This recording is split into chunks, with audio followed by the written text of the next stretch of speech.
warahmatullahi wabarakatuh. Perkenalkan, saya Fitri Giani Dan saya Syarifah Murida Gerlianda. Kami dari kelompok 8 ingin menjelaskan tentang Zakat infak sodako. Nah, mari simak video berikut ini.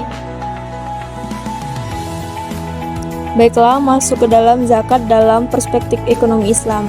Yang pertama itu kita akan membahas pengertian zakat, yang dimana zakat secara etimologi itu adalah kata dasar yang berarti berkah, tumbuh, bersih, dan baik. Bahwa sesuatu itu dikatakan zakat yang berarti tumbuh dan berkembang.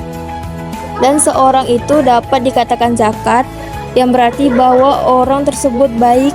Mengutip pendapat dari Sulaiman Rasjid bahwa zakat secara terminologi adalah kadar harta yang tertentu yang diberikan kepada yang berhak menerimanya dengan beberapa syarat. Setiap muslim diwajibkan mengeluarkan zakat apabila telah cukup memenuhi syarat wajib yang kemudian diserahkan kepada mustahik. Selanjutnya ada zakat produktif, yang dimana zakat produktif ini pada dasarnya merupakan metode pemberian zakat yang dialokasikan untuk usaha-usaha produktif supaya lebih berdaya guna. Model pengalokasikan zakat produk ini tidak harus diberikan secara langsung kepada mustahik yang memiliki usaha, namun bisa juga dengan pembentukan usaha atau penyediaan tempat usaha bagi para mustahik, seperti penyediaan lapangan kerja, tempat pendidikan, pelatihan kerja, dan seterusnya. Arti zakat produktif sendiri adalah pemberian zakat yang dapat membuat para penerimanya menghasilkan sesuatu secara terus-menerus dengan harta zakat yang telah diterimanya. Lanjut ke bagian C, yaitu fungsi zakat dalam pembangunan ekonomi. Zakat ini di samping juga infak dan sedekah dipastikan memiliki banyak fungsi. Yang pentingnya daripadanya ialah fungsi internal dan material, dan kejiwaan di samping juga memiliki fungsi eksternal, material, dan spiritual. Secara material, harta zakat seperti pernah disinggung panjang lebar sebelum ini, jelas membuat harta muzaki, munfakik, dan mutashadik menjadi semakin bertambah dan berkah. Sementara secara kejiwaan, jis ini menunaikan secara tenang, tentram, dan nyaman. Sedangkan secara eksternal material, dana jis ini memiliki multifungsi manfaat bagi para mustahik, dan secara kejiwaan para mustahik niscaya sangat terhormat dan mencintai para donatur dana jis, mengingat sama-sama aktif saling memberi dan menerima serta saling berharap dan berdoa. Yang kedua ada konsep ekonomi Islam, yang dimana pengertian ekonomi Islam itu bervariasi, akan tetapi pada dasarnya memiliki makna yang sama. Yang pada intinya ekonomi Islam adalah suatu cabang ilmu pengetahuan yang berupaya untuk memandang, menganalisa, dan akhirnya menyelesaikan permasalahan ekonomi dengan cara Islami, yaitu cara-cara yang didasarkan pada agama Islam, yaitu sesuai dengan Al-Quran dan hadis. Selanjutnya ada analisis zakat dalam perspektif ekonomi Islam. Nah, di sini menurut Ismail sekitar 210 jiwa dan kurang lebih 85% memeluk agama Islam, yaitu sekitar 178,5 juta jiwa. Kemudian diasumsikan hanya seperempat dari penduduk muslim tersebut dikategorikan sudah memiliki nisab dalam membayar zakat pendapatan atau sekitar 44,6 juta jiwa. Dan apabila mereka diasumsikan memiliki penghasilan sebesar 1,5 juta rupiah per bulan, dengan demikian potensi zakat yang terkandung senilai. Nah, berikut adalah perhitungannya.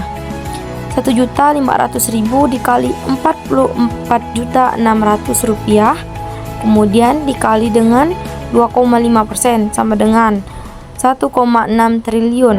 Kemudian ini merupakan hasil dari per bulan yang dalam setahunnya menjadi 1,6 triliun dikali 12 bulan sama dengan 20,1 triliun. Nah, angka tersebut merupakan yang cukup signifikan untuk menunjang pertumbuhan ekonomi. Kemudian menurut Profesor Dr.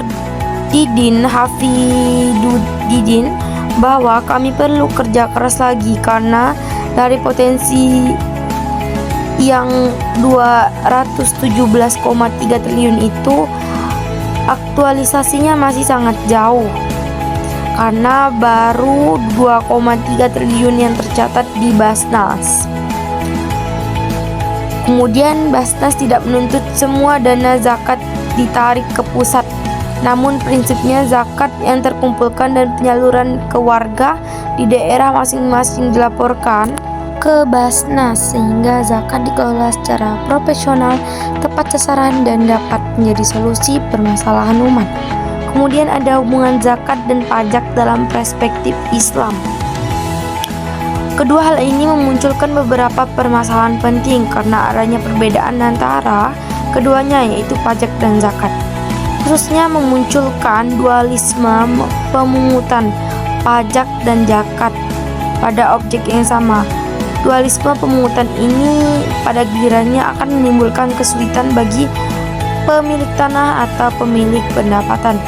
Menyusutnya modal dengan sistem dualistik ini dapat menimbulkan dampak kontributif terhadap kesejahteraan masyarakat. Namun ini bukanlah masalah baru-baru, tapi ini sejak Khalifah Umar Ibnu Khattab radhiyallahu anhu melakukan ijtihad karena tidak membagi harta rampasan, menjadikan ardun sawarfa'i dengan mempertimbangkan generasi mendatang. Namun tanah yang ditaklukkan dikenakan pajak terhadap penduduk meskipun mereka mengikuti ajaran Islam. Sejak saat itu langkah pertama yang dilakukan adalah dengan menetapkan pajak obligasi selain zakat, harj, dan usr bagi umat Islam berdasarkan ketentuan syariat Islam, dan ketentuan tersebut berlanjut hingga masa Bani Umayyah, Abbasiyah, dan terakhir masa Dauliyah.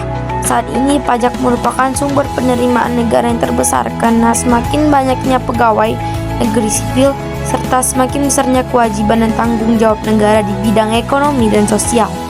Di tengah semakin besarnya peran pajak sebagai sumber penerimaan negara, kesadaran akan perlunya masyarakat membayar zakat dan peran zakat sebagai sarana mengatasi permasalahan ekonomi dan sosial.